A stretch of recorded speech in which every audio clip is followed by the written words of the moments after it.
Hello everyone and welcome to another video on Guild Wars 2. Today we're going to go over some tips and changes you can make to your game settings that might make your introduction to group content that little bit smoother. I'm sure you will have come across the special action skill during your adventures. You know that skill that appears randomly above your weapon skills? Well, in raiding, it is important that your special action skill is bound to something accessible on your keyboard and mouse, as you'll need quick reactions to use it.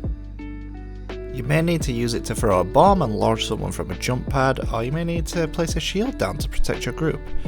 For the fights that have it, having a good response with the special action skill can be the difference between winning and losing. I have mine bound to the C key, as that is where my thumb naturally rests, right next to the dodge key, but set it to something that works for you.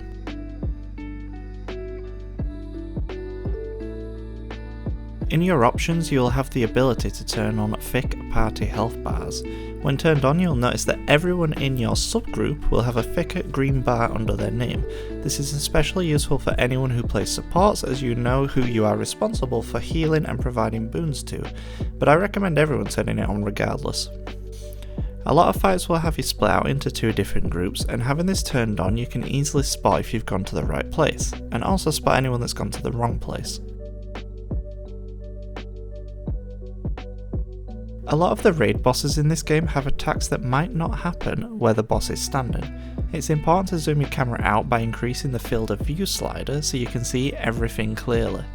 I know it's nice to be zoomed in so you can see your character in all its glory, but this will keep you alive a lot longer so you don't fall to a flame wall that came out of nowhere. The game also has a bad habit of having really bright skill effects which can blind you from the mechanics. One of the biggest complaints I get when introducing people to Veil Guardian is they can't see the blue circles. In my personal experience, turning on Effect LOD and turning off all post-processing reduces a lot of the blinding light of skills. I mean, sure, it makes your game look way darker and way less colourful, but it will hopefully allow you an easier time seeing those circles on the ground.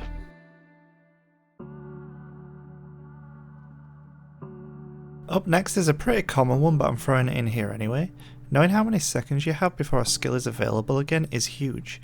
You want to turn on the Show Skill Recharge setting to add a countdown to each skill rather than relying on just the border animation. It also becomes a lot more apparent when you have Alacrity, as all the numbers turn green. Have you ever tried to put down a ranged AOE but it failed because it went out of range? There's a setting to stop that from happening. When you enable the setting Lock Ground Target at maximum skill range, if you move your cursor further than the maximum range, the AOE will not follow any further than it is allowed. You will never fail a skill again due to range. To enable this, go into the general options and scroll down to Combat and Movement. The more you raid, you'll realise that nearly every attack has a certain sound effect. The game is a little visually cluttered, but I find myself reacting more to the sound prompts for attacks rather than the visual. I highly recommend turning up the effects volume louder than the rest of the sliders. Anything that's important, such as the beeps to alert you about mechanics, to the mechanics themselves. Examples being the beep boops from the special action key popping up, or the hissing that there's a bomb to deal with. If you hear that noise, it means you need to go deal with it. If it's something specifically you need to deal with, others won't hear that prompt.